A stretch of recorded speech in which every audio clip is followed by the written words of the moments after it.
Hello and welcome once again to Crazy Comics and Stories. It's me, your charming and delightful old Uncle Rat Bastard. And at the other end of the series of tubes and wires we call the internets is Joe, Sold All His Comics writer. How you doing tonight, Joe? You know, we're on the edge of singing. We're on the edge of 17? The lion sleeps tonight. It's just a whim away.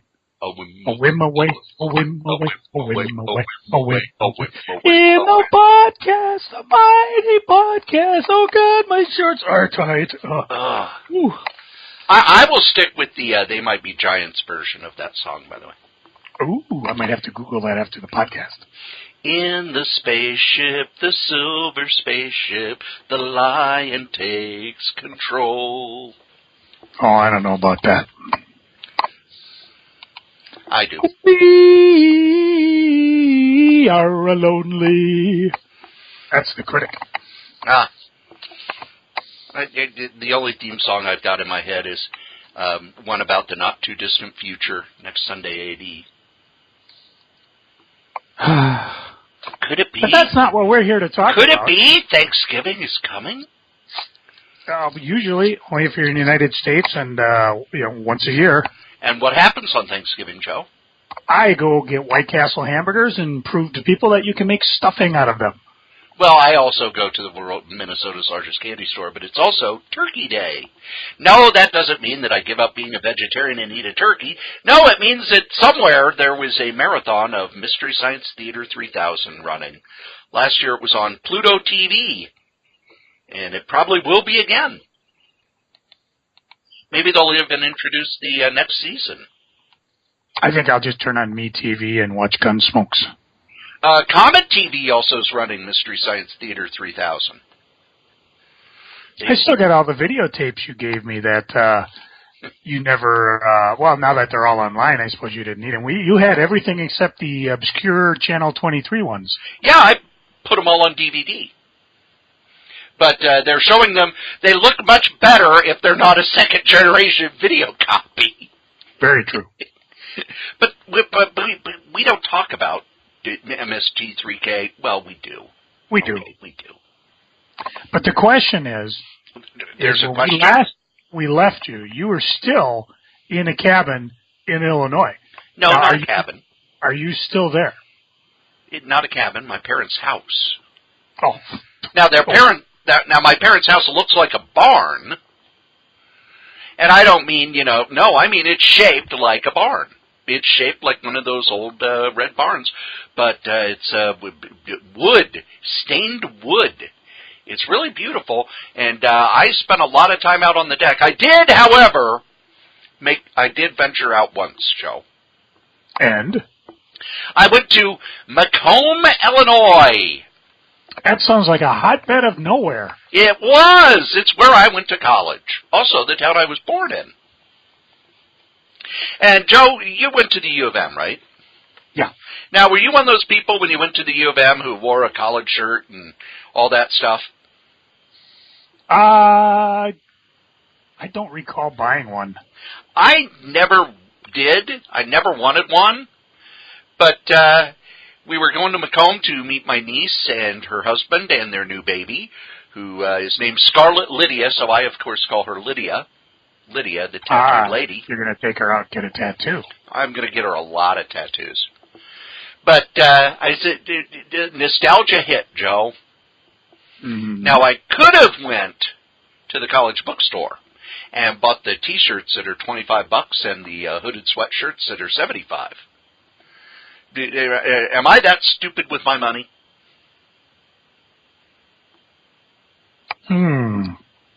Tough choice. No, I went to the discount store and got the T-shirts for $7.99 each and a hooded sweatshirt for $25 and threw in 2 hats that were on discount for $5 each.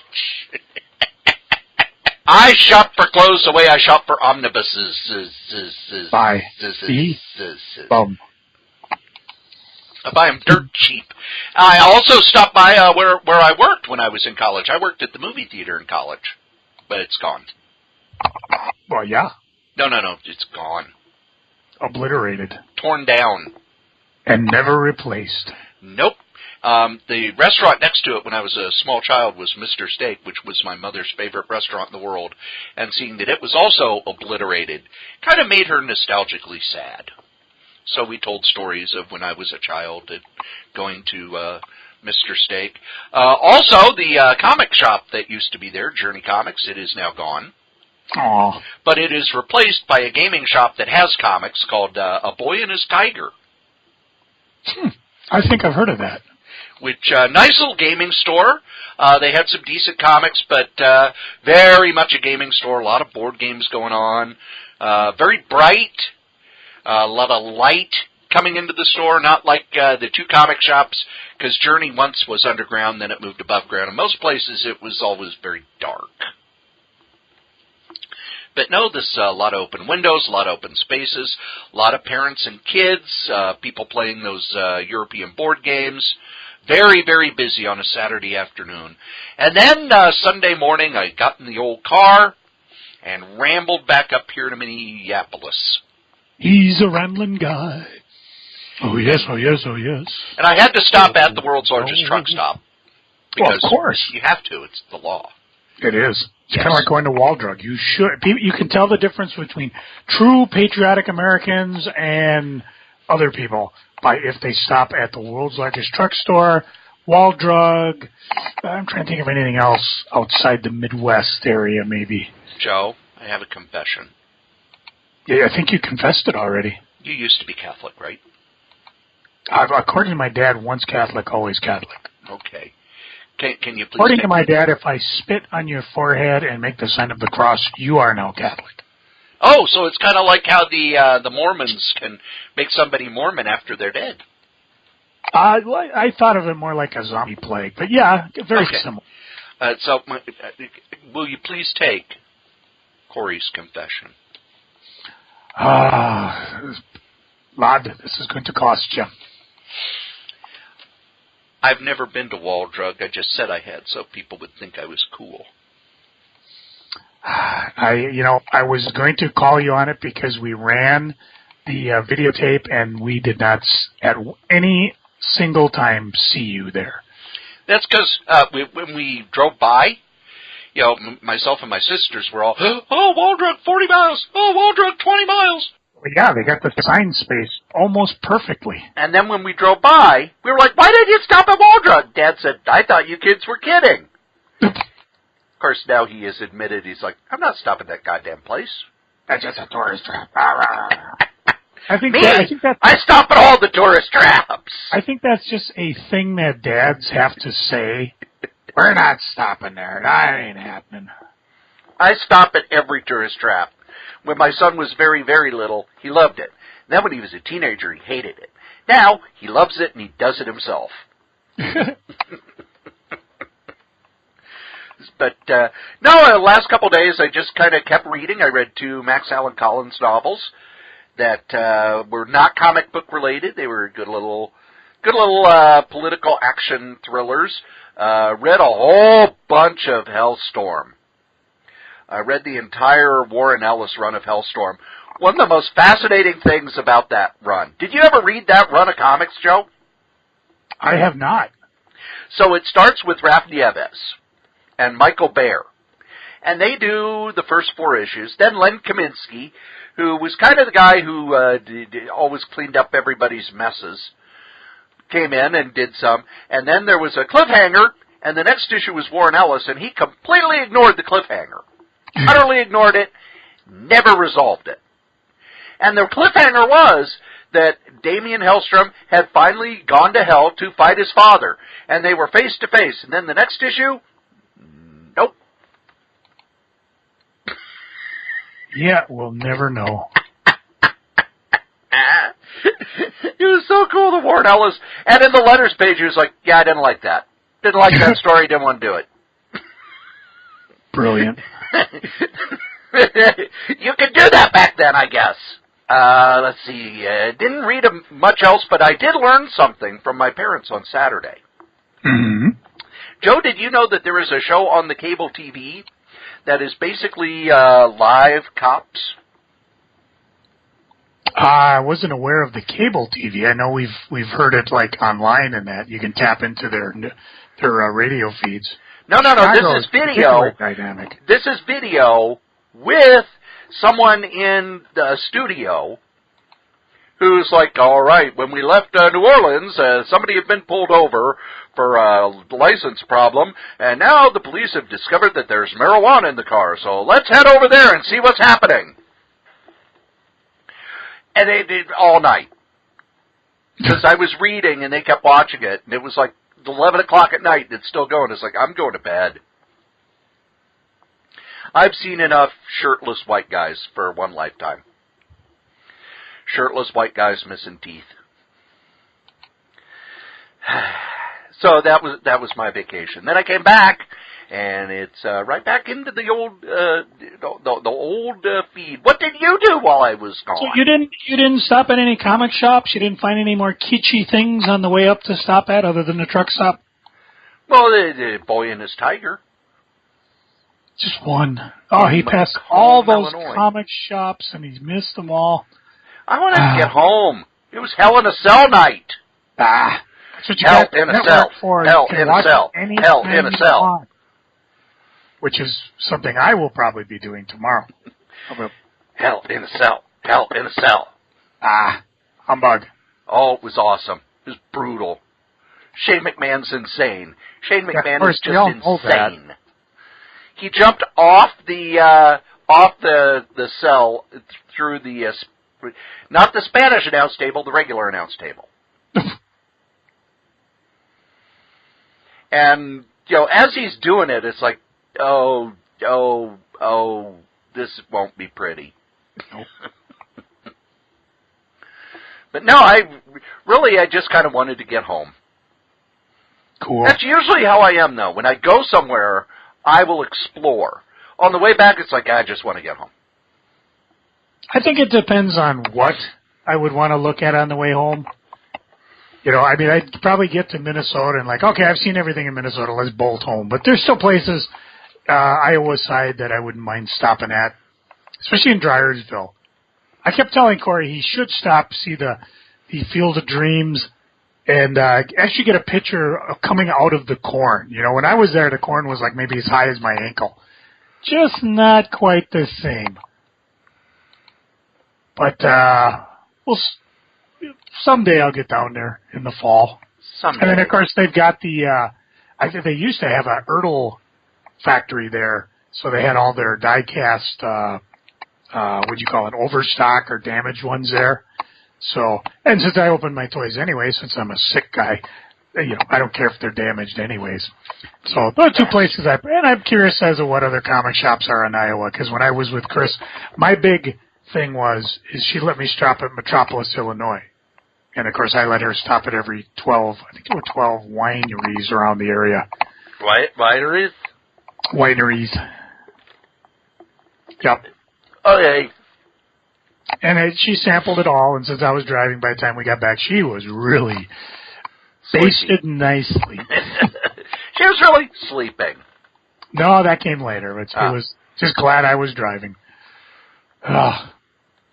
No, while you were gone, we went to that their fall ComiCon at the Education Building on the 8th. Did you get educated? Or no, I'm sorry, the 7th, because it was Saturday. Actually, it was quite a bit of education there, because I had the 3 days off, Thursday, Friday, Saturday. Thursday, I think I told you this, Cory. Did you know that a box of unbagged comics weighs a hell of a lot more than a box of bagged and boarded comics? Yes. Oh, man. I had all afternoon planned out to make this particular run. And you're basically up the steps, do kind of a question mark S around the kitchen doors, down on the patio, and down into the garage. I had 19 boxes to move. I swear, every third box I had to stop and rest or stretch or something. Just a couple of times okay, that's it. I'm going to go do something else. You're going to have to get one of those chair things that's on all the TV shows my parents watch, where you sit in the chair and it goes up the stairs. Just put the comic box on that and push the button. Nope. I am just going to not put comics in long boxes anymore. But I got all of them, 19 boxes, in and out. And fortunately, my brother-in-law let me borrow his band. If you are in the Twin Cities area looking for a sound guy, I'm talking about like a band, kind of like our friends, the Cofells. Oh, I thought you meant like the guy in the Police Squad movies who makes all the weird noises. He does make weird noises, but I don't know if that would, quite the same. Oh. But either way, guy who makes weird noises. Look up Cody. I can't think of his last name all of a sudden. I'm so embarrassed. Anderson. You'd think it would be real easy, huh? Cody Anderson. Or just contact me and I'll get you in touch with him because he does really well. He let me borrow his van that he uses for sound. Needed it back Saturday morning, so of course the problem was I had to make damn sure that I got rid of all 19 boxes, and I was able to get them out. I lucked out on Friday because we had some shit-ass rain hit about 3, 4 o'clock and just go all the way through, it's kind of tapered off on Saturday morning. So, but they said, okay, set up about 2. So I trekked out there, I figured about 12:30. And I got there, and of course, there were people setting up, and they were real cool about it. So I was able to get everything in. Chris came and gave me a hand. Dana came and gave me a hand, so we were able to get everything in before the rain hit. Thank God. Oh, that would have been a pain in the butt. Everything's set up. I actually had a picture of it on my Facebook page. I suppose I could put it on Crazy Comics if you want. The last ride of P&J Comix. And I got the next one. No, I got to tell you, this is probably the last ride because when it hit, did you leave your fingerless gloves on the floor? Nope. Oh. That's a you problem, not me. That's an Undertaker thing. I have fingered gloves. I'm not as cool as the Undertaker. No, something should have told me because usually the first thing that happens is when you set up, the dealers are on you like Oprah on a canned ham, and they're just nobody there. The dealers were there. They were setting up, and I kind of hung around till about 6 or so. And then me, Gruber, and Al went down to Mama's Pizza, which we've talked about in podcasts past. But there wasn't anybody there. People came, they kind of poked around, but there wasn't anybody digging through the dollar bins. One guy went through. I had a bunch of Spawn number 1s for $2, and so I got the other runs there for $1, and wasn't interested, just Spawn number 1s. And then he had them later at his table for $5, so I'm like, whatever. But it kind of, I don't know, it just kind of set weird. When the con opened, the attendance was good. It stayed busy almost the entire time, at least towards the end. They stay open till 6 now, so that extra hour kind of meanders as people wander out, look for last-minute deals. But depending on who you talked with dealer-wise, sales were either really soft or really good. And I think one of the problems I had is, I had some really nice stuff, and it was all set out $1 a piece, but across from me were guys just had rows of tables. I think they were Comics for Less is what they go under, and they had all their stuff at 50 cents. Oh, the bastards! And there were a lot of other people. Well, no, there were a lot of other people that had $1 books and $2 books and things like that. I don't know of any big sales that went. I did see one guy. He picked up an All Stars Comics, one of the JSA ones. Yeah. It looked like he had a price tag of $600 on it. So there were probably some big ass sales around. The guests you talked to were doing great. They all had a good con that I'm aware of. I didn't spend a lot of money because I didn't actually bring a lot of money, but I did pick up a few things. For some reason, I either don't have it or never had it. ROM number 3. And I was able to find a copy for $1. So that was pretty good. That was actually a guy, I think I got that from Greg Hammer there. And so I got one of my runs done, which is nice. So I have all the ROMs now, which is good. I picked up an Orion Omnibus by Walt Simonson from Comic College. he gave me a good deal on it. He was half pricing it, and I've never read it. I love Walt Simonson's stuff, so I've got high hopes for it. I basically from Pat, I always try to get a cheap deal from him, and he blew out. He blew out his hardcovers, all of them, for like $150 at the end of the con. Oh, wow. He just didn't want them anymore. And I was kind of like that. I was like, Pat, did you blow out that $300 Crisis hardcover you had? And he's like, yeah, I just got rid of it. Went to another dealer that he does a lot of stuff with. But before he did that, I picked up Wonder Woman by Mike Deodato. This is the Mike Deodato and William Misher Loeb's run of Wonder Woman back when she, I don't know what you call it. Worked at Taco Bell. Yeah. And again, a run I remember reading fondly, and I hope it didn't add that bad. I did pick up a Captain America Hot Wheel. I'm not sure where it came from. Just 2015. Might have been like a San Diego one or something. Just a little high-end one, which was kind of cool. The weird thing that I sold and that people were really pawing through, I brought a bunch of record albums. LPs, 33s, 45s. I just packaged them up. I had some that could fit in the record album bags that I had, and they looked really good. Other ones I couldn't fit because I had double LPs or the cardboard was a little thick. But people just looked through them like crazy. I mean, I had some really esoteric stuff. A lot of this dates from my DJ days in the 80s. I mean, I had like Pac-Man Fever, Monkeys Pool It. That was the original Monkeys. That's when they did their comeback thing. Was that 86, I think? Yep, and I was in college. They did another album after that called Pool It. And what about the new Monkeys? Sold them. Actually, I did have a 45 with them that nobody picked up. I was talking with one guy because he was questioning about prices on 45s, and I said, well, the big thing is that towards the end of when 45s were slowly dying out, you'd find them just in the generic sleeves. If you have them with photographic sleeves, they actually command a little bit more. So, whereas the record album might be $2, if you actually have the sleeve and in good shape, could be upwards of 10. A lot of people dug through those. A couple other record albums I sold. Doonesbury. Apparently, I had thought it was based off the animated show, and the guy who bought it from me said, no, it's based, the animated show is based on the musical, and this is actually from the musical. And that was kind of neat. I did sell, Cory, do you remember the wrestling album? Why, yes, I do. I believe, no, Pile Driver was the one that was produced by, what's his name? The guy from American Idol. Simon Cowell. Simon Cowell. No, I sold my copy of the wrestling album, but I did have a Record Day exclusive where they re-released Pile Driver and the wrestling album in a 2 set, and each one had a colored vinyl on it.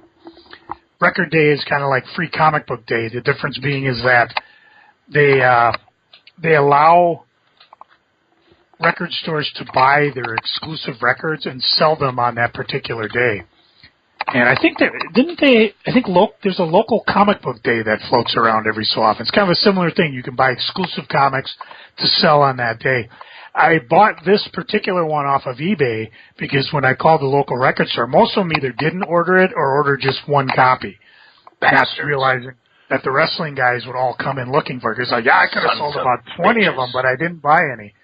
So the one that didn't sell, that people really looked at and chuckled, Howard the Duck. I had that album, and everybody looked at it and go, yeah, we had such high hopes for that movie. So, conversation-wise, I was able to catch up. Butch showed up. I talked Butch showed up? A little bit. Oh, yeah, we got a picture on our Crazy Comics of you, me, and Butch. Oh, good. And I talked with Pete Krause briefly. I got to catch up with him, and never saw him the rest of the con because it was so busy. Talked with Paul Fricke, Pat Broderick, of course, one of the guests. A little bummed out he didn't bring the commissions that Pat and I had.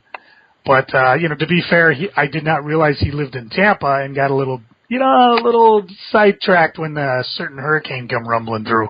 Although he said all of his stuff was pretty safe. And he also lost track of which con we were at. So I have sent him an email since to try to catch up with him, but I haven't been able to get a hold of him. Did talk with Dan Juergens, me, Big Mike, and him talked for a little bit. Talking a little bit about the comic industry, and pretty much things that you and I have echoed in past conversation about sales going down. I think by the time we were finished, we thought, you know what, Marvel might need a regime change. Well, Marvel's released some figures, by the way, this week. Well, cool. Let me round up the con thing by... Well, I want to throw this in before we forget. How, Marvel's in trouble. Marvel needs a regime change. No, I don't know about that. This was Marvel's third most profitable year in their history. Well, and that's the bottom line. Marvel Publishing, third most profitable year. They don't, but that doesn't mean they necessarily made a lot of sales. No, they made money. Yeah, this is the publishing end. Yeah, and again, but sales are dropping, but they're making more money on what they have, which means they're squeezing you and I, the listeners, out of their hard-earned nickels and stuff. Nope. They're expanding in other markets. They're up 6% in mass market. I was telling Cory at the beginning of this episode, we're not going to talk sales this week because we wanted to talk about you traveling, me con, and we'll do a sales thing next time. But Cory needs to get these sales in because they burn his brain. He is so fixated on the sales. And we even talked about that when me, Juergens, and Mike were together. I said, Cory just tracks these things almost methodically. Well, it's because all of this crap out there, comic sales are in trouble, et cetera, et cetera, et cetera. Marvel knows. The people at Marvel know, and they've been saying internally for a decade, comic stores are going to die. We have to expand outside of comic stores. So these fanboys, and I'll just touch on it real quick, at the New York ComiCon, at the retailer conference, Marvel had to shut down their retailer conference early because one of the retailers got up and started ranting, saying that he was sick of all these comics with women and Negroes and homos. Also, I heard he was being booed by the audience. Right. But how many places are like that? And Marvel's like, the women and the Negroes and the homos are the new customers. Yeah. And they're not going into these comic shops. They're going to Barnes & Noble. They're going to Toys R Us. They're going to Walmart. They're going to Kmart. They're at the libraries. How many times did I would talk about waiting for someone to drop the Ms. Marvel or the Cage or one of the Black Panther graphic novels so I could scoop it up and, rather than read it there, I'll take it home and read it, And even Dan Juergens talked about it, the conundrum between dropping sales and attendance at Comic Cons. Because even the con was tremendously, I don't know, there were tons of people there. People in costumes, families, all ages. I mean, some of the cutest things. I don't take pictures of it. I did post a lot of pictures of people cosplaying in that. But, there's a little girl and a Supergirl, and she's just skipping along as her Ma's dragging her down the aisle. She's just in her own little world having fun, but she dressed up like Supergirl and saw a couple other kids like that as well. I think you're right on that. And this is something that even I talked about when I had Hot Comics, and they were talking, this is back in the 90s. And Gary, what's his name from Fangraphs? Groth talked about it. He had this real interesting article I don't have anymore that talks about comic sales have been dropping ever since the Golden Age. Every so often there's spikes, but at that time when I had the comic shop, a best-selling comic was 100,000 comics, or was that with Crazy Comics? With Kray. Yeah, 100,000 was a best-selling comic, and the best-selling book has to sell 3 million to get on the list. And how many people in the United States? 330 million. So we're already a pimple on the buttocks of the publishing universe, and going down all the time. Well, and that 3 million, that was Harry Potter. Your average... Well, that was actually before Harry Potter, because this was back when oh, you're talking hot comics. Yeah. These are the last times I saw the statistics. And this was something that Harlan Ellison talked about. So it's not even my argument. He just said, we're kind of nothing on the edge of nothing here. But you would never guess that at the con, because there were tons of people. People were in pretty good mood. I talked about the guests seemed to do good. Sales, depending on the dealer, were soft. Now, Pat and I, this was the last ride of P&J Comix, because we just got to the point for what we spent on the tables and what we got in return, it just wasn't worth it. It's too hard physically. It's too much mentally. Even now I'm waffling between, we talked about it at the very beginning of the con. I did sell all 19 long boxes. Actually, the count came down to 16 because we sold about 3 long boxes worth during the con. And most of them, it actually did go to my buddy Murdo. He's not under Murdo Comics anymore. He's under Gemini Comics, which is his astrology sign, I guess. So I was glad he was there. My wife was glad he was there. We were able to just get rid of it. And, it's almost, how would you say,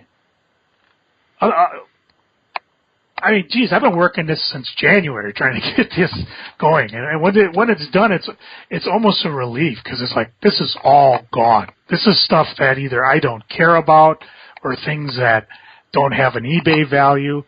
A lot of things sold out of it. And I'm a little disappointed because I had some pretty good stuff in there. There was a lot of current things, but, then I look at what I've got left and I'll start reading through them. And, there'll be more. There's other comic shows coming up, such as MSP ComiCon 2018, which is the 30th year anniversary. And, of course, it'll be May 19th and May 20th, 2018 at the Grandstand. So if you're a betting man, some people are already, this might be the last year. And I said, well, yeah, just like the year 2000 was the last year for us. Anytime you put a 0 behind a number, people tend to freak out. And, of course, my mission is to hopefully get you, I'm pointing at you, Mr. Strode, at least to make a guest appearance.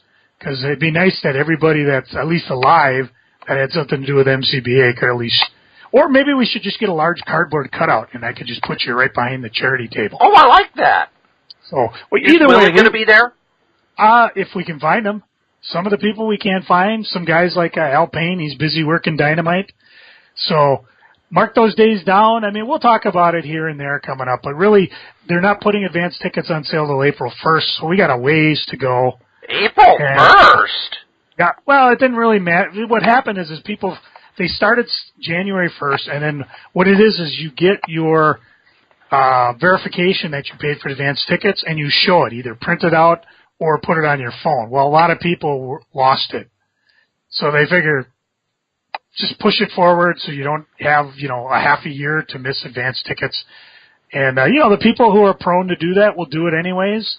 And the people who are real early, those free grab bags, 400 on Saturday, 200 on Sunday, they'll be there. So I will be there, of course, doing the charity booth with my daughters. And, it's never too early if you were looking for a tax write-off. I'll pimp you guys on this a little bit later, but, if you got some comics or some books or something you want to donate and take a tax write-off, let me know. I'll have the tax forms ready for you. If you give it to me before this first of the year, you can have it for this coming tax season. If you want to wait till we get closer to the con, so be it. So, got rid of all 19 long boxes. Didn't really make as much money as I'd hoped. But it was a good con. Fun con, and I just, like I said, I don't think Pat and I have the gumption to want a deal anymore. Hey, gumption. So, no gumption, no deal. That was pretty much the con. Well, when I got back, I had a box on my couch. Me too. Mine was wet. Mine was wrapped by my wonderful FedEx guy. He wraps it in plastic. Wait a minute. Wrapped in plastic. Just like Laura Palmer. Oh, my God. Is that magazine still being published? No. Oh. That was a magazine that came out for a while, so look on eBay. It came out for over a decade. It was great. Yeah, and then it just kind of... You thought it would have maybe tried to make a comeback, but... Well, the people involved aren't really speaking to each other anymore. And it's fascinating with Facebook, because I'm friends with a lot of Twin Peaks fans, and some of them were like, I sent in this theory, and the editor was like, no, that's not... We don't go for that theory, so we're not going to publish any articles on that. And the guy put up the article before the third season, and he got a lot of it right. Mm-hmm. So it's like, oh, wow. But I subscribe. My problem was, I would say the last 3-4 years it was more X-Files fandom than Twin Peaks fandom. And in my mind, that's what kind of killed it, because it's like, no, I want to read about Twin Peaks. I know that X-Files is cool and everything, but when I pick up a Twin Peaks magazine, I want to read about Twin Peaks. And they missed the entire thing about how Twin Peaks almost came back as a comic in the late 90s. So, bastards.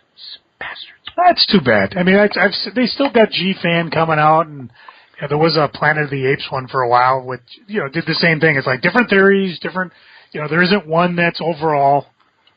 Can't we all just get along? No. The whole Star Trek Orville thing has shown me that people can't get along. It's funny, somebody on Facebook posted, I like both of them. And they were attacked by everyone. Now, I've seen the first 4 episodes of Star Trek Discovery. Did you buy the CBS service? Someone loaned me. Their password. But I've seen the first to other people, or I'll ask. Okay, just checking. Yeah, but I've seen the first 4 episodes of Star Trek Discovery, and I have some canon issues, but in the end, I don't care because the story is so good. I also like the fact that the captain is not the lead character. Because while the captain's interesting, the lead character they have is fascinating. Now, I have not seen it yet, so I'm waiting to yell at Cory, but he's doing good. He hasn't revealed anything I didn't know. I did find out that they did hire a continuity expert, so maybe the canon things won't be as big a deal. Well, one of the things they've said is, this will all make sense, because the first season is one long story arc. They're doing a long story arc. The only thing that really kind of bugs me is that the technology, this is set, 10 years before? It's shiny. 10 years before original series. And everything is much more advanced than even Next Generation. So there's a part of me that's like, wait a minute. But there's another part of me that's like, well, a lot of the stuff they're doing is because they couldn't do it before. And these are new ideas. And if they were just, retreading the same old ideas over and over again, I would get bored. Now, maybe there are Star Trek fans who just want the same thing over and over and over again. And for them, there's the Orville. But well, let me ask you this. Could this Star Trek have taken place, like what I've always said, when did the last Star Trek air? 25 years ago? Could it have aired, okay, we're going 50 years in the future? No. Okay. I mean, I know you don't want to say anymore, because I will probably have seen it by the next podcast, so maybe we'll talk a little more about it. But well, I'm not going to spoil anything about it because it is a season-long story arc. But I will say that I don't know how much you've heard. The first 2 episodes were supposedly the pilot, but they really weren't. I'm only going to get the first episode. I'm not getting the CBS thing. Well, the first episode was on CBS broadcast. Yeah, I recorded that. Yeah. So for me, it's until it decides either off on American Netflix or DVD rental, I probably won't ever watch it. Because I can't see buying that service just for one show. No. I'm not paying $5.99 for one show, and the other shows they're talking about I'm not interested in. And it's like, oh, but we've got all the CBS Paramount stuff going back to the 60s. No one wants to watch that. That's why it's on MeTV and all the Cozy TV and Laugh and all the other digital channels, because they've run and run and run and run and run and run and run. No one wants to see Gilligan's Island again. No one cares. Oh, I care. Why it's not on cable. Don't you even care that Flash Gordon's coming to ChapelCon? Which one? The one with Queen. Oh. Well, let's see. Now, if it was the people who did the Filmation Flash Gordon cartoon series, that I'd be interested in. Yeah, I'd like to smack them a little bit. Oh, no, that series was awesome. Yeah, their animation sucked. That's because it's Filmation. They didn't have any money. They killed almost an entire generation of animation. See, if I did a Roger Rabbit sequel, that would be my gist. And I think they did this in a Marvel graphic novel, too. Just, you know what? Roger Rabbit, either he's losing it because he cannot do the limited animation style. And then you can have all guest appearances by all the 50s, well, not so much 50s, but like 60s and 70s people like Flintstones, Jetsons, Scooby-Doos, things like that. But, Filmation just almost killed an entire generation of animation. Now, as long as we're talking seeing things, did you see the Star Wars trailer? I have not, because I don't really go out of my way to watch trailers. It was weird that the news showed clips from it with people talking over it. I do know that everybody went nuts for the new Fuzzy thing. I think that's more kudos to Disney. You know, this is something I didn't touch on when we were talking about Marvel making money. But, you know, Disney knows their market. People are all worried about when, not worried, but like when they said Disney's going to make their own paper streaming service a la Netflix. And I thought that was brilliant because Disney's got tons of crap. But that doesn't mean they're going to gut Marvel with Netflix. They're not going to gut Star Wars because Star Wars, they make too much money anywhere. So they're basically, Disney knows how to get people's attention. And by doing this the way they did, I mean, I had people watching football game, fortunately it was a Vikings game, just to see the trailer. And when it hit, I mean, Facebook exploded with people talking about it. Although I do got to say that Snopes looks a little like a really, really old Mark Hamill, but that's just me. I'm the only one with that theory. My theory. Mine. I already know who Ray is. I have figured it out. Which follows me? No, it's... But brings us back to... No, it's Obi-Wan Kenobi's second cousin's daughter. Ray, a tea with Janet bread. Fall. Don't go any further with that.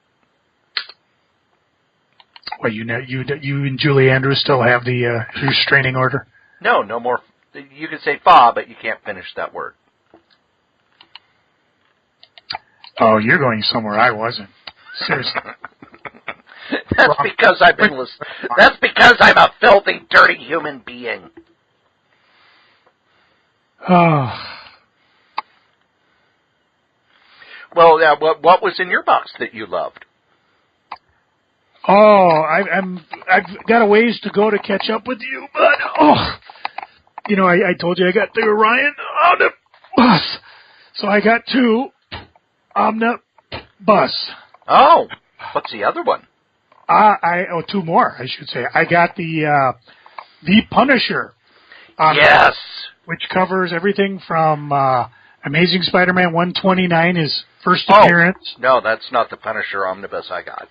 Well, I got 2, because this is that one, and it covers the magazines, the Marvel Premiere, all the annual things from Spider-Man, his annual, the fight with Daredevil, into Peter Parker again, and then the first 5-issue miniseries that was supposed to be 4 issues until they decided to tack on a 5. So it's kind of like everything before Punisher was crazy. Everything before he got his own series. Well, the miniseries, yeah. Because Shooter did not want the Punisher to have his own series. So it was one of those things, Shooter's gone, Punisher gets a series. Oh. And then, of course, I got the omnibuy that Cory's talking about. Oh, the one that comic book veteran Garth Ennis did. Yes. And what's fun for me, now let's see, what do we got here? Collecting Punisher 1 to 12. Punisher Kills the Marvel Universe. Marvel Knights Double Shot 1. And Punisher, the second series, 1 to 7 and 13 to 37, which means the 8 to 12 probably wasn't Garth Ennis. No, it was written by Ron Zimmerman. Now, who was a Howard Stern writer who worked at Marvel for a short time. Much like the Master of Kung Fu, I have never read these. What? You've never read the Garth Ennis Punisher? Never. Oh, that first 12-issue series is going to blow your mind. I know. I cannot wait to sink my claws into this bad boy. That is right after he got done with... No, I think he was still writing Preacher when he was doing it. Oh, yeah? Oh, it's good stuff. Nope, it was right after because the artist on Preacher came with him. Steve Dillon. Oh, it's so good. If you have not read Welcome Back, Frank, which is the Garth Ennis version of the Punisher, the 12-issue miniseries that kind of hit the reset button on the Punisher. Ennis gave the best interview for any series when he was talking about that, because they were like, well, Punisher's got all this history about what are you going to do? Punisher's going to shoot a lot of people who have vowels at the end of their name. Well, what are you going to do about the continuity problem and then that? I'm going to ignore it. I don't care. Well, there's this and this. I don't care. The Punisher is going to kill people. He will kill criminals. I will make the criminals interesting, and then the Punisher will kill them. Yeah. Which is a lot like, Judge Dredd. Anybody in England who worked on Judge Dredd understands how these series work. The hero isn't the interesting one. It's the villain. If the villain's not interesting, you got no story because the hero cannot change. It's the way they did Batman in the 90s when Alan Grant was doing it. Batman's not going to change, so the villains need to be interesting. Judge Dredd is exactly the same now as he was in 1977. He's the law. He captures you and he puts you in prison. That's it. It's the world and the people around him that make the story. And Ennis understood that. He actually has a new Punisher miniseries going back to Vietnam, which means Punisher's in his 70s, but we don't talk about that. It's okay. I just read Punisher at the end, so... So you know how it ends? Yeah, I do. So you haven't read the beginning, now you skip to the end. You probably, when you watch a series on Netflix, watch the last episode first, don't you? Sure, why not? And sometimes I used to do it more with videotape. I watch it backwards. The other omnibus that came for me was Thor Volume 3, which is the last of the Kirby run. And then you could tell they were kind of flailing around, because with Fantastic Four, they had John Romita take over. Because Stan was kind of worried that without Kirby, the Fantastic Four would drop. So John Romita was drawing the #1 book. And that was Amazing Spider-Man, so he pulled him over to that. But on Thor, they kind of went between John Buscema and Neil Adams. And I had not seen those Neil Adams issues because they're priced way out of everybody's range, and they hadn't been reprinted before. Ooh, Neil Adams did a great Asgard. And then there was previews. How long have we been doing this? We've been talking for almost an hour, Joe. Yeah. So let's just hit the highlights in previews. All right. Karen Berger, who was the creator of the Vertigo line of books, is now over at Dark Horse. And her first book is actually a reprint of a book called Incognegro. So, because I already have it, I don't need to buy it. But in the early 20th century, Zane Pinchback, a reporter for the New Holland Herald, is sent to investigate the arrest of his own brother, charged with the brutal murder of a white woman in Mississippi. With the lynch mob already swarming, Zane, whose skin color is light enough that he could pass for white, must stay incognito long enough to uncover the truth behind the murder and save his brother.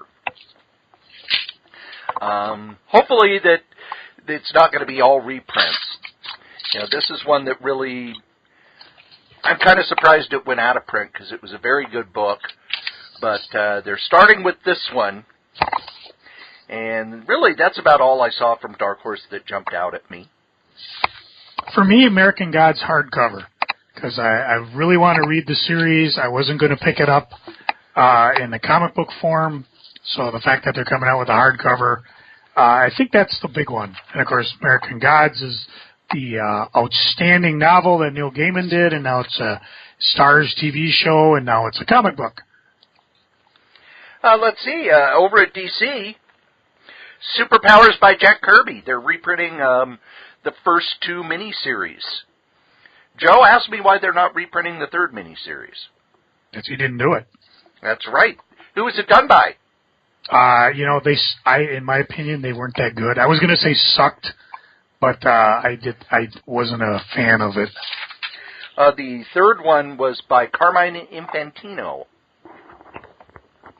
And I am picking this up because it's Kirby, and I've got all the other Kirby stuff in trade paperbacks. So, while this was not prime Kirby, it was fun.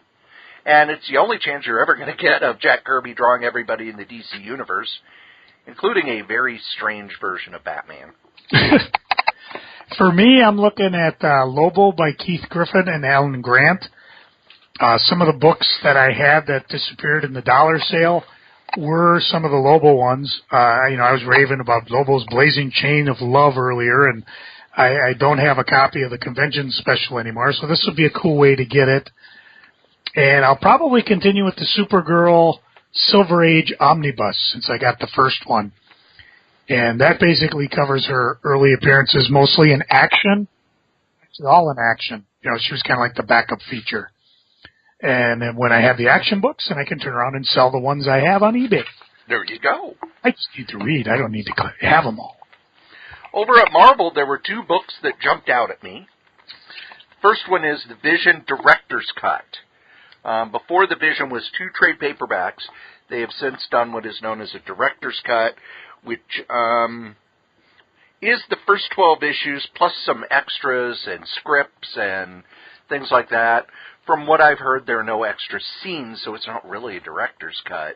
But still, this is a nice 1 volume of one of Marvel's best books in the last 10 years. And then if you flip over, there's a trade paperback of stuff that's never been reprinted. It's called Black Panther, Panther's Quest. It is written by Don McGregor and penciled by Gene Colan. This is the 25-part story from Marvel Comics Presents about the Black Panther going to South Africa to save his mother. And it was actually the story that Don had planned after he finished Panther vs. the Klan back in Jungle Action. He still had all his notes and was able to work with Gene Colan on that story. There's also a Black Panther 4-issue prestige format series he did after this that hopefully they reprint, because they're reprinting everything that has to do with the Black Panther with the movie coming out. Oh, yeah. There was not a omnibus that jumped out at me, Joe, and felt kind of weird. Yeah, I didn't. I don't have any books down. I got on a question mark. Doctor Strange, Lords of Fear, which I'm trying to get my previews open here to figure out why I question. It's a bunch of random stories. That might be, because I got to look to see first if I have them, because I still have a pretty extensive. Oh, yeah, here we go. No, a lot of these I don't have. Thor from 66, Dead of Night, Marvel Spotlight, 2-in-1. So they're covering things that I'm pretty sure I don't have anymore. The other ones that kind of jumped out at me, another Marvel Digest, number 4. You know how much I've loved those. Yep, that's from Archie. Actually, a couple books that I'll probably pick up. The Phoenix Resurrection kind of caught my eye. Jean Grey's coming back, the adult Jean Grey, and Marvel 2-in-1 looks like it could be fun. Tom Brevoort has been tweeting out some of the penciled art. Mm-hmm. Oh, it's beautiful. It just looks beautiful. All I can hope is that the inker is able to capture just how dense these pencils are. But this is going to be a very good-looking book. Yeah, and the big thing is I like to try them at least for 6 issues. But I think if they just do it like a couple buddy book, it could be fun. You know, I don't think we need a lot of angst or anything like that with it. But you know, we'll see what they come up with. The other thing that Marvel's putting out, I haven't decided yet, that Cable trade paperback. Yeah, I saw that too. It's got Ladron's art in it, and Ladron is one of my favorite artists, but he seems to have left comics, but this was his real early stuff. And Jose Ladron, kind of burst onto Marvel all of a sudden, and his work looked like a cross between Jack Kirby and Mobius. It had that Kirby bigness and presence and that, but with a very fine, delicate line of Mobius. And I always just was in love with his art. And he seems to have dropped off comics altogether, which is a damn shame. But I'm very tempted to get that. I have all of those comics, but I may just get that trade paperback. In the rest of previews, which is pretty sad when that's how you cover previews, you know. Yes. The rest. Yeah, there was nothing at IDW that jumped out at me. No, I still am sticking with John Byrne's New Visions. I like that. Image, Mage 3, Volume 3 trade paperback. Howard Chaykin's Divided States of America. For other publishers, 2 things that caught my eye. I mean, there's a number of things, but out of Conundrum Press, they're doing the Collected Neil the Horse graphic novel. Yes! Now, this came out in the 80s. It was originally from Aardvark. Was that? Aardvark Vanaheim. Vanaheim at the time, yeah. Arn Saba did it, and it was 15 issues. It's a tagline, Making the World Safe for Musical Comedy. And it's influenced by Karl Barks, Fred Astaire. I don't even know if I could describe it really. Maybe you could do a better job, Cory. But it's just something caught my eye, and I think I'll probably end up picking it up. And then it was like a musical on a comic book page. There was dancing, there was singing. Arn Saba has not done anything else that I'm aware of. Well, it said at the end, transition to Katherine Collins after the last issue. So I don't know what that means if the creator went... Yes, the creator is trans. Okay, so that's kind of But I don't know if the creator has done any other comic books. No, I'm going to Google quickly just the name. The other thing I'll mention in passing, there's a new Mighty Crusader series from Archie, and being that the other series from Archie that I collect have kind of petered out, I thought, well, give this one a try. You know, if they could, I'm hoping this is the new version of the creators, that the old guys are still around. This is just a new team. That's kind of what I'd like to see. I'd like to see some of the legacy stuff still around. We'll see what happens. I'll give it a shot. Anything else catch your eye, Cory? Over at Dynamite, there is a hardcover of The Shadow, The Death of Margot Lane, written and illustrated by Matt Wagner. For most of the Dynamite stuff, he just wrote it, but for this series, he wrote and drew it. So I will be picking up that hardcover. Another thing I find a little interesting is a lot of the...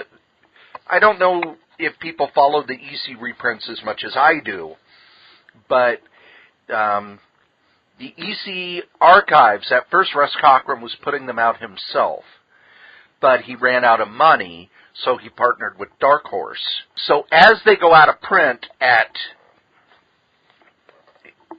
his publishing, they're showing up over in Dark Horse.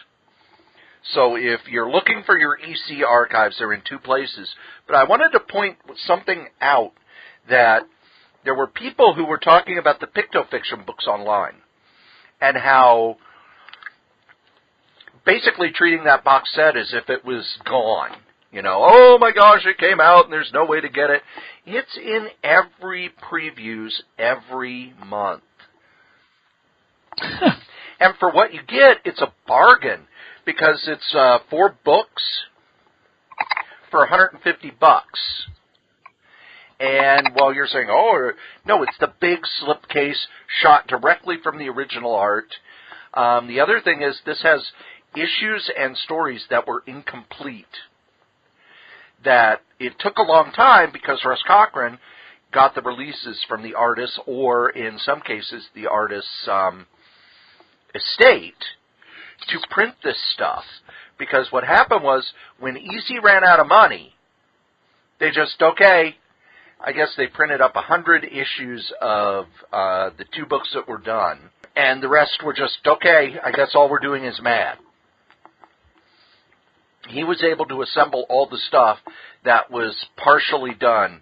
So this is the last of the EC stuff with unseen Frank Frazetta pencil art. So I want to point that out. I'm looking for if there's anything else that really jumped out at me. All right.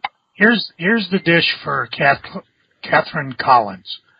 Apparently, they've tried her and whoever she's working with tried to option Neil the Horse 3 times in Hollywood studios, but it was never produced. In 2015, she got deported under the U.S. Patriot Act for crimes of moral turpitude, in other words, probably being a transgender woman. Back in hometown of Vancouver, she fell ill, diagnosed with leukemia, said she was on a full recovery in 2008. In 2013, was inducted into the Joe Shuster Award Canadian Comic Book Creator Hall of Fame. Sent an acceptance video to the ceremony. I don't see anything else that was done other than Neil the Horse. There was some earlier, we're talking like before 1982, radio drama documentary on CBC, things like that. But Neil the Horse seemed to have been the big one. I guess it ran as a Canadian newspaper strip and then appeared in 15 comic books in Aardvark and later Renegade Press. So still alive, but apparently not really doing a lot. It's always a shame to me when someone has something that groundbreaking and that cool, and then they leave comics. And there were a lot of people who did that. I was actually for the New York ComiCon. I was looking at a lot of art that people were putting up. Somebody put up some Tim Truman art, and it's like, damn, Tim Truman was good. I know he makes a lot more money drawing stuff for the Grateful Dead, but damn, Tim Truman's good. But really, other than that, it's the usual suspects that I get: the Tomorrow's Magazine, the Hard Case Crime comics, Judge Dredd stuff. One of these days, I'm actually going to sit down and read a bunch of 2000 ADs and talk about them on a solo podcast. Because really, 2000 AD is one of the most groundbreaking comics that American audiences don't know a whole lot about. But if you look at comic creators, pretty much every British creator worked for 2000 AD at one point or another. And they still break in a lot of new talent over there. Anything else jump out at you, Joe? Not really. Just the usual suspects. You know what's going to jump out at the listeners? Plague? No! These guys, our sponsors! That's right, here at the Solitaire Rose Radio Network, we have ads, and our first sponsor is me. That's right, your charming and delightful old Uncle Rat Bastard. I have my first book out with Dangerous Dan Moore. It's the first 100 strips of our online web strip, Worldwide News, the story of the lowest rated cable news network. And you can get yourself a copy with commentary, with all sorts of extras, with signatures and everything. Just email Dan over at lordshadowflame@gmail.com. Our top sponsor, who's been with us since day one, is DreamHost. DreamHost.com. You need yourself a website, and DreamHost.com is the #1 web host in the whole known universe. Just head over to DreamHost.com, put in the code KRAYZ, KRAYZ, get $20 off your first year. How can you beat that? Our other sponsor is Graze, GRAZE.com. Healthy snacks for a healthy lifestyle. Just head over to Graze, put in the code CORYS3R5P. Your first and fifth box are free. You can get them weekly. You can get them bi-weekly. You can get them monthly. You just order a whole bunch of them. It's great stuff to keep you away from the vending machine at work.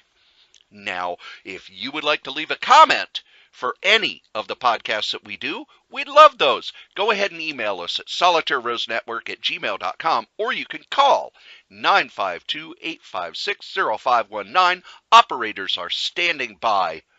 Okay, it's just a place that will record your calls, but we'll play them on the air. We'll answer your questions. We love getting feedback. Tell us what you think. Ask a question. Suggest a topic. Be a guest. Send us your stuff. SolitaireRoseNetwork@gmail.com. If you would like to advertise on any of the Solitaire Rose radio shows, you can. Just email us at SolitaireRoseNetwork@gmail.com. Subject advertising. Thanks. And after we finish our sponsors, we ask Joe the most important question of the week. Yes, Joe, I'm wearing pants. How much diet soda have you snorted? Oh. Nothing. No, it's Joe. What's going on the eBays? I have spent most of the day just categorizing all my eBays, trying to figure out what sold and what didn't. I got everything up that didn't sell, found a few corrections, and, made a quick sale. So I can still guarantee that if you do, as listeners of this here podcast, if you do find something on the eBays you want to buy, let me know, and I will... Well, first of all, let me know you listen so I can thank you properly. And then I will, well, it's not so much a vast accumulation of crap. Well, it's still pretty vast, but I always like to enjoy tossing in a freebie or something. I mean, if you buy, like, the Billy Batson and the Magic of Shazam sketch variant cover, I'll probably toss in some Shazam stuff.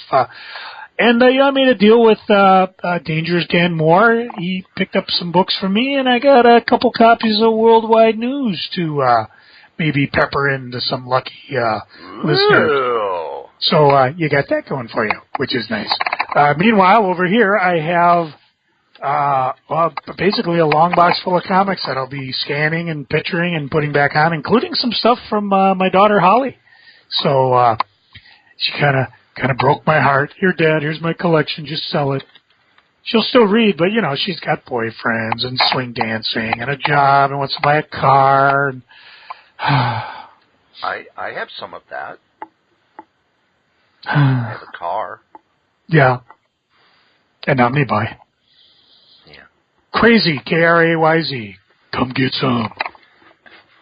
And now my favorite part of the show. No, not where I go out on the deck and drink pumpkin beer all night. Woohoo! It's Freakin' a Geekin'. Joe, what are you freaking on?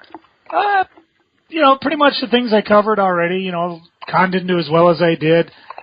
Still waiting to hear back from Pat Broderick. I'm kind of like, when do I did send him an email, send him my address, and I was kind of like, I haven't heard anything from him. And I'm like, well, when do I start getting annoying? Do I want to send him another email or wait till next week? Or, is he going to another con? Or, I don't think he's taking the money and run. There's always that in the back of my head. I've had it before where I've sent professionals money and nothing ever showed up. So I haven't seen anything from him online either, so. Yeah. So my guess is he's probably doing another con or something. Or he does have a new comic series coming with, He had 2 of the issues at the show. That's the one that he's self-publishing. Yep. But he's also doing one with writer Mark Ellis, who wrote the Outlands book series. So he could be working on that. I'm taking a look here and seeing. I'm not seeing any new posts within the last couple of days. So he may actually just be trying to catch up on... Yeah, the last post I see is from the 9th. Yeah. And that would have been... And that's with Jim Starlin. Yeah. No, that would have been after the con. because I don't know if he flew back Saturday or Sunday morning, because I was busy trying to get all I had were 9 short boxes to bring home. Yeah. Now that guy, he has got the goatee. Oh, I've yeah. seen a picture of him at the con. Oh, really? He has got the goatee. That is an awesome goatee. I didn't stick around because Pat basically, he had like 12 pages of a single issue of Firestorm that he was getting autographed and stuff. I didn't hang around for that, but it was fun to actually finally meet the guy. So hopefully next week it won't be a freaking, and I'll have a nice piece of artwork to share with everybody. And the only other thing I'm freaking on, I got to be real quiet about this. My wife's going in for a colonoscopy tomorrow, so she's a little cranky that she didn't get to eat for the last 12 hours. Fortunately, I'm locked myself in the room, and I gotta run out too. So, damn, I just didn't plan this very well, did I? No. Oh well, that's pretty much it. Cory, what are you freaking on? Joe, did you read the preview of Doomsday Clock from DC? Nope. It's set 7 years after Watchmen, so it's a Watchmen sequel. Yeah. Everybody has discovered what Asmodeus did. Oh. And then we get to see that Rorschach is alive and in prison. Now, when this was released, it was at the New York City ComiCon, and somebody asked Dave Gibbons what he thought, and he said they didn't ask him about it, they didn't tell him about it, and after he heard that Rorschach was alive and in a prison cell, he said, obviously they didn't understand anything we did, which is what I have been saying all along. And I would say just get over it. What do you expect from a corporation? They're going to monetize a property left behind? Oh, not only that. Guess what other Alan Moore property is going to be showing up in DC Comics, Joe? I would guess V for Vendetta, just out the top of my head, but... Nope, Tom Strong from the America's Best Comics. And all of those other characters are going to be folded into the DC universe. Now, remember when Alan Moore created it, it was through Wildstorm, and then Wildstorm was sold to DC, and Alan Moore threw a fit, and he was promised, no, there's a firewall between DC and the America's Best Comics stuff. Well, the firewall is gone, and DC is going to be using those characters too. Yeah, and so, I know they're basically, Alan Moore, that agreement we had with you, well, it was invalidated by the sale. Sorry. I don't know why people would take such umbrage at it. I'm like, why did it take them so long to screw it? But on the other hand, because there was a written agreement. I look at every other time DC's tried to fold things into their universe, it just doesn't fit. Shazam, Wildstorm, they had Judge Dredd running around for a while. They had Mighty Crusaders running around for a while. Milestone, I don't know if we want to see Tom Strong in the Marvel universe or DC, well, maybe in the Marvel universe, but not the DC. I don't want to see Tom Strong by anybody else. I don't even see. To me, that doesn't even bother me because it's kind of like if these are properties that DC owns, i.e., Time Warner, it's if Alan Moore never wants to come back to it, so be it. It doesn't mean I'm going to buy it, but I'm not going to freak about it. I should say I'm not surprised by it. The last thing I'm freaking out is something that I saw when I looked through the previews, and then I read the people online, which I need to stop doing. I need to stop listening to the fans online because they're idiots. Yeah, that is true. The whole, Marvel's falling apart. Well, it's their third most profitable year ever. Look, sales in the comic shops are dropping. Yeah, that's why they kind of started planning for that a decade ago. That's why they've got the Marvel Unlimited, which every place they go, they are pushing. Marvel has too many variant covers. That's the problem with Marvel. It's too many variant covers. They're ruining the industry because they got all these variant covers. Well, Looker, one of these indie books, has 25 variant covers. 25 variant covers. Let's see, Belladonna, which is from the same people who do the Lady Death, now that Lady Death can have the boobs bigger in her head again. 19 covers, 4 of which are nude. Rocky and Bullwinkle, Joe. Rocky and Bullwinkle has 5 covers. If they sell 1,000 copies of Rocky and Bullwinkle, I'll be surprised, because when they had it at IDW and they had Mark Evanier writing it, it only sold like 2,000-3,000 copies. And now who's working on it? Joe Brony and his partner Joe Schmo. Barbarella from Dynamite. 21 covers. Barbarella, a character who no one has given a shit about since 1969, because the movie came out in 1968. Cory, can I interject something that may make your freaking a moot point? Sure. The Yellowstone supervolcano may blow sooner than we think and could wipe out all life on the planet. So don't freak about it. So we've got that going for us, well, which is nice. But yeah, Marvel's sales are tanking. Well, they're still beating DC. That's because DC's busy beating themselves.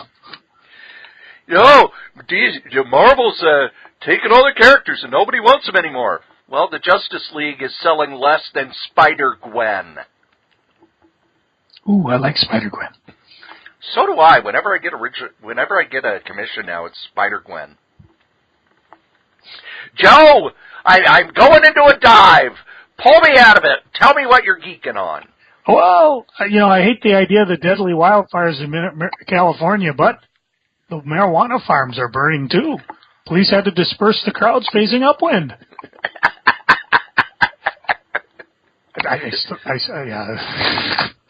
So if you're downwind, sorry. Speaking of downwind, get your car. I picked one run of books out of my 19 long boxes to just keep. And Cory, I mean, it's not fair. It's like walking into a bookstore and saying, Cory, guess which book I'm going to buy? But I know what one. Which one? I know what you saved. What's that? Little Jinx from Archie. No. But Sad Sacks the Sarge? You were close. Richie Rich, Vault of Mystery. Oh, no, going farther away. I know. The Archie Jesus comics. Archie Sunshine. They were never in there to begin with.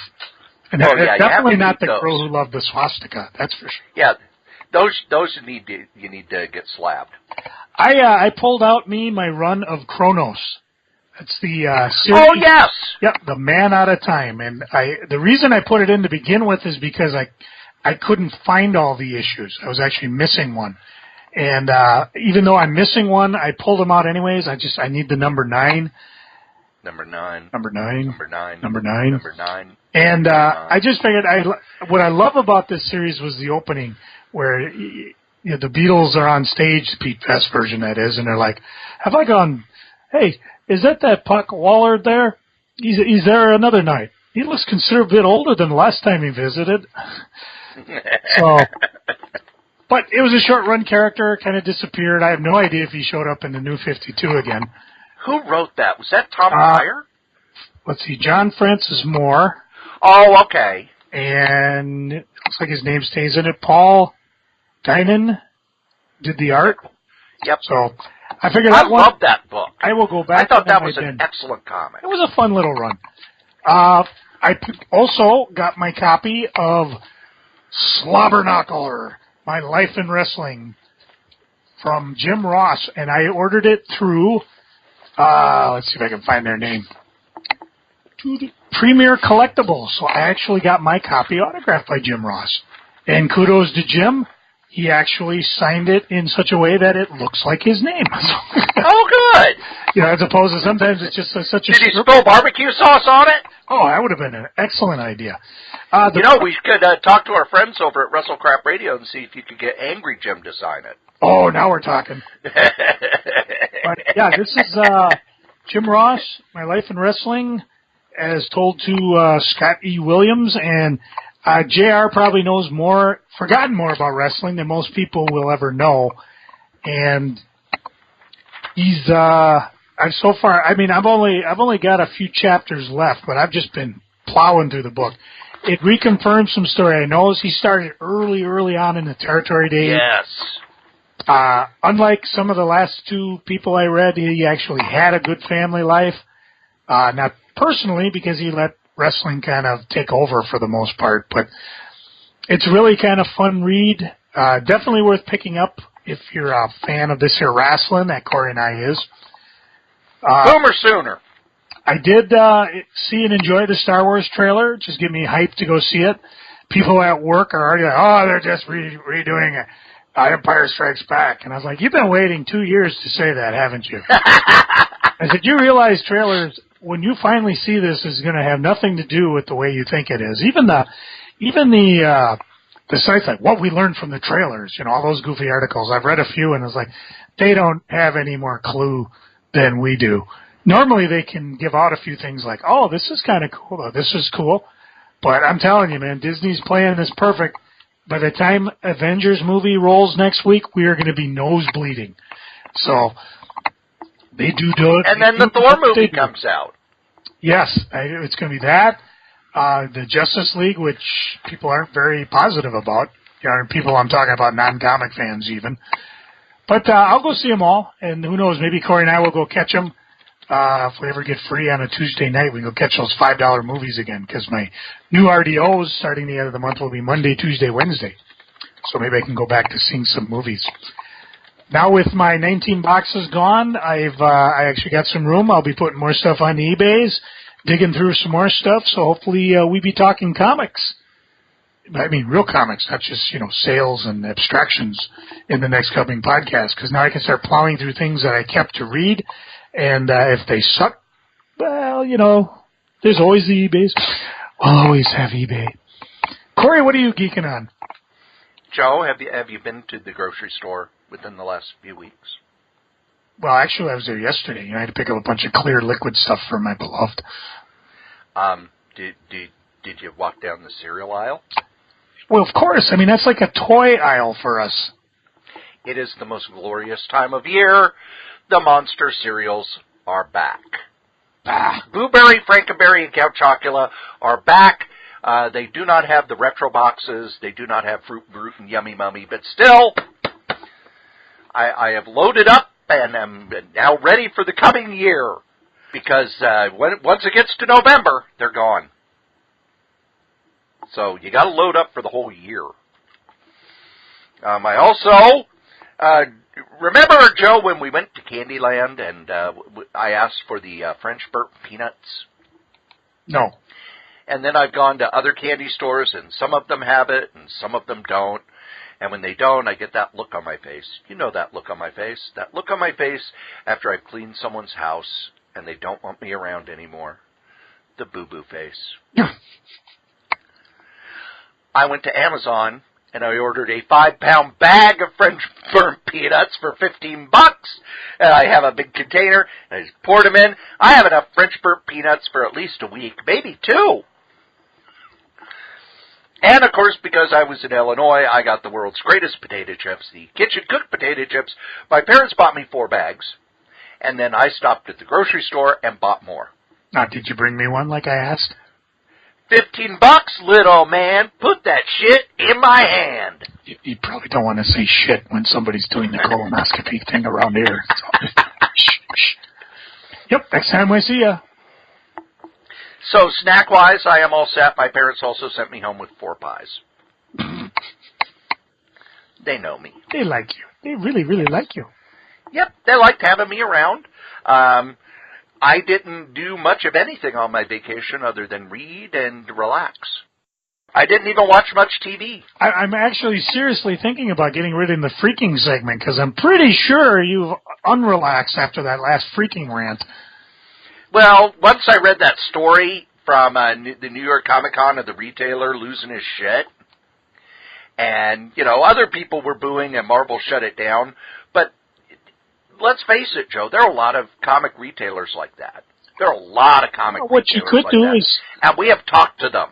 Go over to sci-fi.com in the video section and watch the interview where John Byrne and Walt Simonson talk about Jack Kirby and how Marvel should have handled the Fantastic Four. Actually, my next freaking was Walt Simonson related. Ooh, serendipity, baby! There is a video going around and a picture. What it was at the Marvel booth, Walt Simonson and John Byrne at the Marvel booth. What? But Walt Simonson was drawing a head sketch for someone in a wheelchair, and he noticed that the person couldn't see. So what he did, he grabbed something to put the page on, something hard that he could draw on, and sat on the floor so that the person he was drawing it for could actually see him drawing. Now, first off, that's a really cool thing to do, but the other thing I want to point out is Walt Simonson is 70. So for him to sit on the floor at a comic convention and draw, so he's sitting on the floor drawing cross-legged for, probably 15 minutes or so, getting up was probably not the easiest thing in the world for him. And one of the things that I enjoyed, I didn't see a lot of stuff from the Minnesota Comic Convention on Facebook while I was in Illinois, but I saw a lot of stuff on New York, and everybody's posts were all, oh, cool, look at this. Oh, I met this person. Look at this cool comic coming out. People were excited about comics. They weren't doing the online bitching of, this art on Squirrel Girl's stupid. I don't know why I have to buy it. Why is Iron Man a woman? Yeah, I know. But it was more the feeling of, oh, cool. And it's the feeling I got when I watched the new Star Trek. I didn't go, hey, it doesn't conform with canon, and the lead character is a black woman. And for me, it was like, oh, cool. And I like that there's all this oh, cool stuff. And hopefully it's going to start drowning out these asshole fans online who, and we've known them forever. Joe, you had people who used to come in the store and they'd buy their books and they'd bitch the whole time. It's where our line, the comic we like the least, we still like better than the comic you like the most came from, because Butch said that to one of the fans who was buying his stuff and bitching about every book he bought. In looking through the previews, I was like, oh, look at all this cool stuff from Tomorrow's. I had 7 Tomorrow's bag in my box. 7, including back issue number 100. I am set, man. I'm glad that I don't work this weekend because I'm just going to read those things. Also in previews, Joe, do you have your previews with you? I do, which is uncharacteristic. I know. Please go to page 352. Oh, man, I was on 350. Serendipity, baby! 352. The Picto Journal Guide to Comics. I remember when these came out. These are beautiful, huge books. And what they were going to do was have a picture of every cover of every Golden Age book up through, like, 1960 or something. And then they did one for Marvel that went up through the 90s. They're still in here, and they're still at their original prices. Back when they came out, it's like, oh my God, $75 a volume. That's insane. Now it's like, well, that's as much as a masterwork. Yeah. And I know I have one of these downstairs. I just got to figure out which one. I've got all 4 of them. I love them so much. And folks, notice if you do have a previews, they're nice enough to list the star code next to it. So if you have that there star code, and you're not a previews connoisseur like Cory and I are, you can take that star code to your local retailer and say, hey, here's what I want to order. Can you order that for me? And the last thing there are 2 things I'm geeking on, so it's not the last thing. Punisher by Garth Ennis. I started reading it. This is a monster of a book. This is huge. It's a lot of stuff. But it shows how the Punisher needs to be handled. And it amazes me that it's so simple and yet so many people can't do it. And I'm glad that Garth Ennis is doing another Punisher miniseries.